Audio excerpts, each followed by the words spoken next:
Okay, my name is Peter Rohrer. I'm a principal consultant for Business Techniques Incorporated. The company is owned by my wife, so I get to work for my wife. We do consulting in the project management, project office, business strategy, business analysis arena. We do work for the federal government, Homeland Security, and the Navy, pharmaceutical industry, the insurance industry, and retail. I've worked for Cigna Corporation for 33 plus years in personal commercial insurance, pensions, and I was the corporate data officer. Then Cortec Consulting Group, and finally Business Techniques.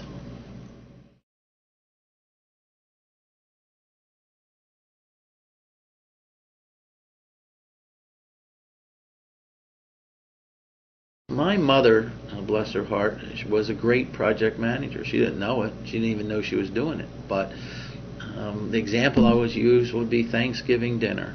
I mean, several weeks ahead of time, she would put her menu together, and then she would figure out what new recipe she was going to try out on everybody, and she would try it out on my old man before and find out whether it was any good, and then she would go to the food store to get things, and she was planning on green beans, and they didn't look real good, and so she had to change her plan and do something else, and they didn't have the same brand of wine that she really wanted, so she had to change the wine, and then that day, that meal came out with everything warm at the same time, and then it got cleaned up and put away. Oh, it's a project from beginning to end. It has a beginning, has an end, all right, has a very clear deliverable, all right, and every year she would do it, and every year that dinner would come out, on time and hot, okay.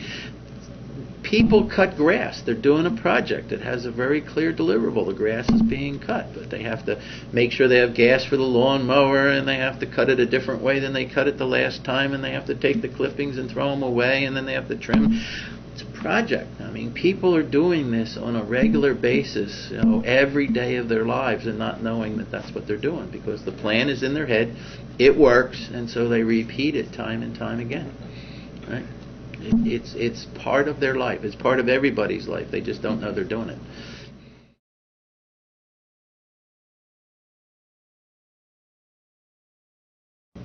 Cigna Corporation, I was in the systems world there for most of my career, and so it was always projects. And so when you wound up being a manager there, you were into project management. So it wasn't as formalized then as it is now, but from just about the fifth year in my career there, I was managing projects up to extremely large 3-year projects. So I was a company man for Cigna Corporation, so whatever they asked me to do, I did. So it wasn't a matter that I chose that, it was a matter that they chose that, and I liked it, so I've continued with it for many years.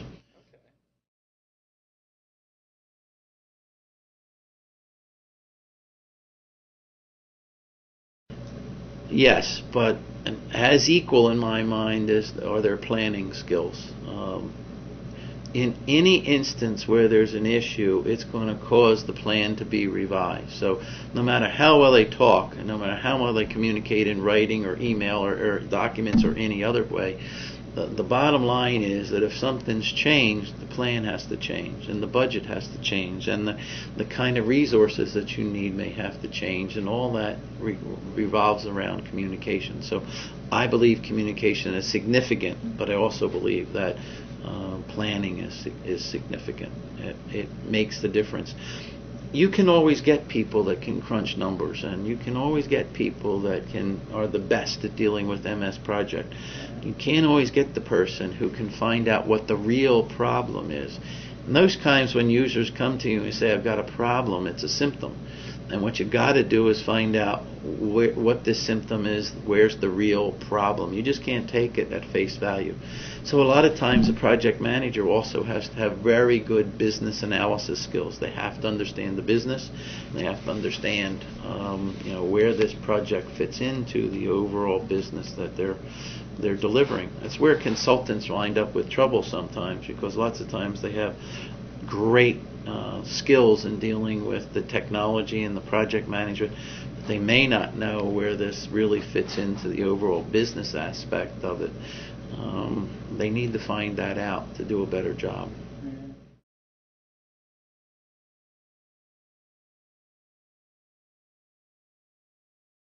Again, keep in mind that project managers deal with adversity. No change in the plan, no problem with the budget, no people getting sick. There's no reason to have a project manager. So project managers deal with adversity. That's what they do. They're constantly dealing with changes, and so they get measured on time and under budget. But what creates a really good project manager is somebody who can plan really well and somebody who has extremely good communication skills, because they're always dealing with a problem of some kind. And so their communication skills wind up being critical to what they do.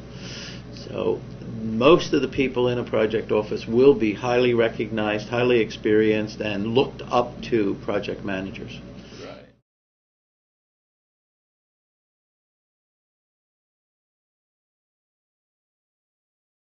But it's also critical to have a standardized status reporting structure, so that everybody that reads that status report can understand where that project stands.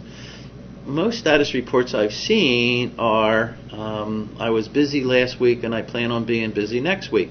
It really doesn't give you the status of the project. Status report really has to give you status. It has to tell you where you are with respect to that project. It has to tell you where you are with respect to the budget, and where you are with respect to the schedule. How are my people doing? Where do I stand with the scope? Is the scope changing? Isn't the scope changing? How many issues do I have? There's always issues with a project, and one of the critical documents that you have in managing a project is the issues list. As a matter of fact, with any project that goes more than 6 months, the issues list, in my opinion, is one of the best documents a project manager can have. And you should never delete an issue off of it. You should keep all the issues there. You just put the completed ones in the back. And so when somebody says, so what have you been doing recently? You whip out your issues list document. It's this thick, and there's 200 that are completed and only 15 that are still outstanding. And all those issues take time and energy to be resolved. So the issues list is critical. They're the kind of subjects that a status report needs to include. And again, a project office would establish the standards for a status report and monitor them weekly to see to it that that things are going the way you want them to. When I was running the project office for Cortec Consulting Group, we had a status reporting system, so they would actually put it onto a database, and so anybody could look at it. Well, I read all the status reports, and in most cases I had anywhere between 25 and 35 projects going at one time. There was only ever 3 or 4 that ever needed attention, ever needed somebody to help. It's not like the project office is going to have their fingerprints and their nose into every project. There's going to be projects that go reasonably smooth. The project manager can handle it, oversight, checking on it, taking a pulse once in a while is all you need. But there are others that are going to need the project office's attention and the skill level of the people in it to keep it on schedule and bring it around appropriately.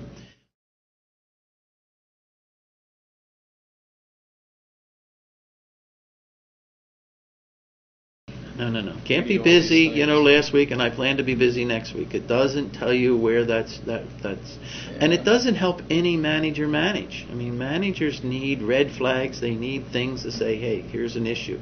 All right, and even though a project manager may not see that that's an issue. Back to an issues list. I mean, if somebody reads the issue, say, we've tried to solve that one for 15 years, and it hasn't been solved yet. That's where experience comes in. The project manager may not know that that's been a political football for a long time, and the way to resolve it has already been established. You do this. So there's just reasons to publish. The more paper a project manager publishes, the more people think they know what he's doing or she's doing. You bury them with paper and they'll leave you alone because they think everything is okay. And it may not be. And that, again, where a project office comes in, they get to read all that paper. They get to read all that stuff so that their experience says whether or not there's an issue or whether there's not an issue that needs to be resolved. Don't want something to bite you in the butt when you don't want it to bite you.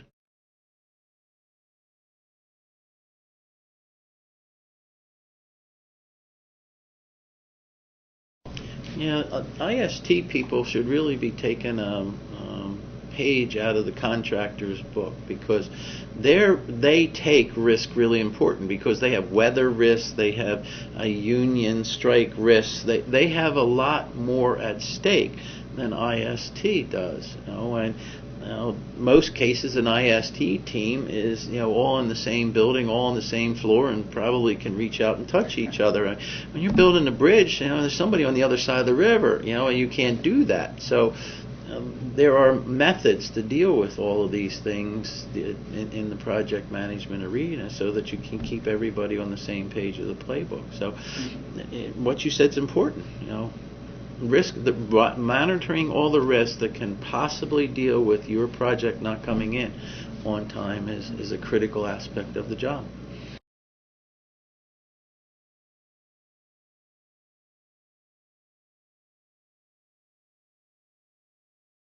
Well, not to take a shot at my brethren, the programmers, but all programmers believe that their things are going to be done on time and have no bugs. Everyone, they're all going to, it's perfect code, and it's never going to be done on time, okay? That one is always a problem because there's always bugs, and you never leave enough time for testing. Testing, the first thing you remove when you run into trouble to try to come in on time is, we'll take a week out of the testing schedule, we're not going to have any problem. It's the worst decision that you can make. The second problem is assuming that you have all of the definition scope that is what it is that you're going to be doing. There's always something that comes up. Your scope is never complete when you start the project.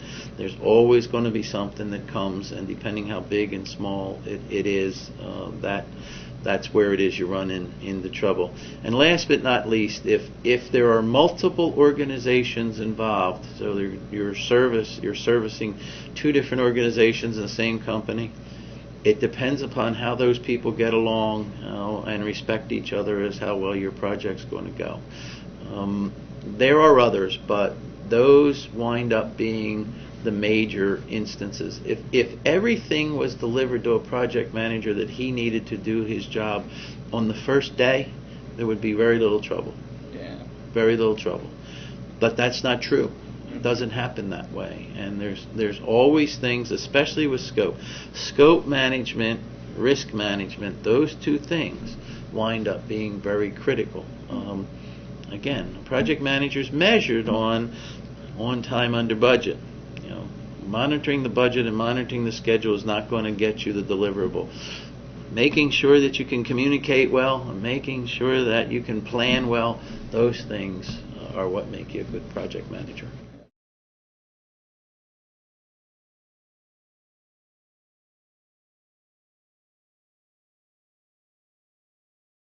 The kind of projects that are being developed now, especially internet projects, testing starts the first day of the project. Okay, at the end, you're really bringing everything together. Okay, and that's called in my iterative development. You want to do things in pieces. You want to do two weeks worth of work and then have your customer look at what you've done and have them say, no, I don't like that blue, I want this blue, I don't want this radio box here, I want it over there.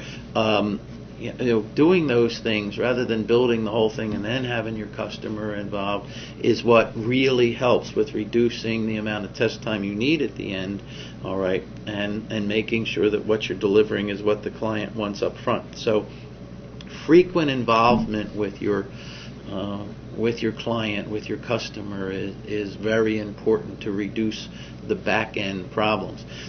If you work for 3 months and then show your client something, you're going to have 3 more months of work to do, because it's not going to be where you want it to be. You need to be having them involved almost on a daily basis. All right. Testing, you want to build a process where it is that you know where the problem is. You want to make sure that you solve that problem and it doesn't impact anything else. So it's important to develop yourself a test process right the very first day, and initiate it the very first day, and not wait 3 months before you start doing that.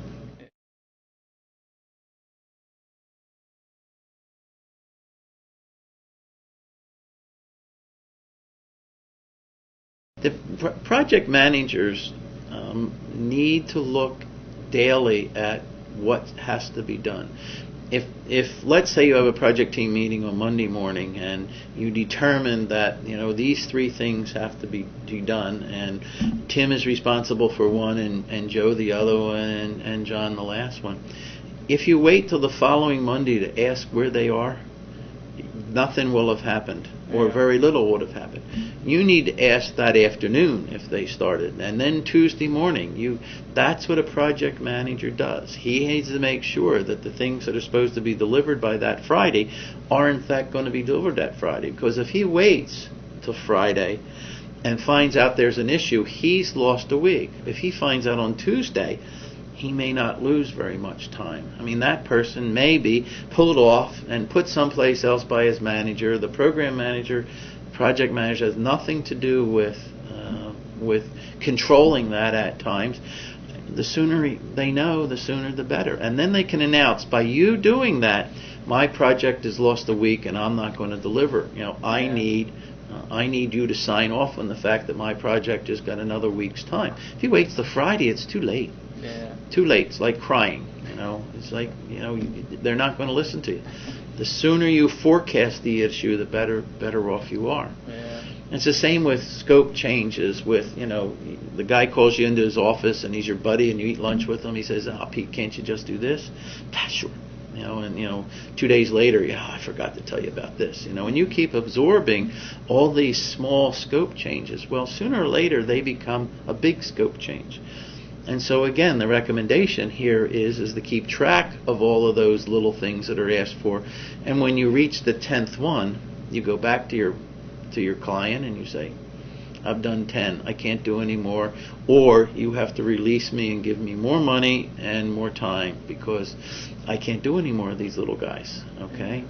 In most cases, the project office will put in place a scope change procedure, so that if they really have a big change, they go through a process and you get the money and get the time to do it.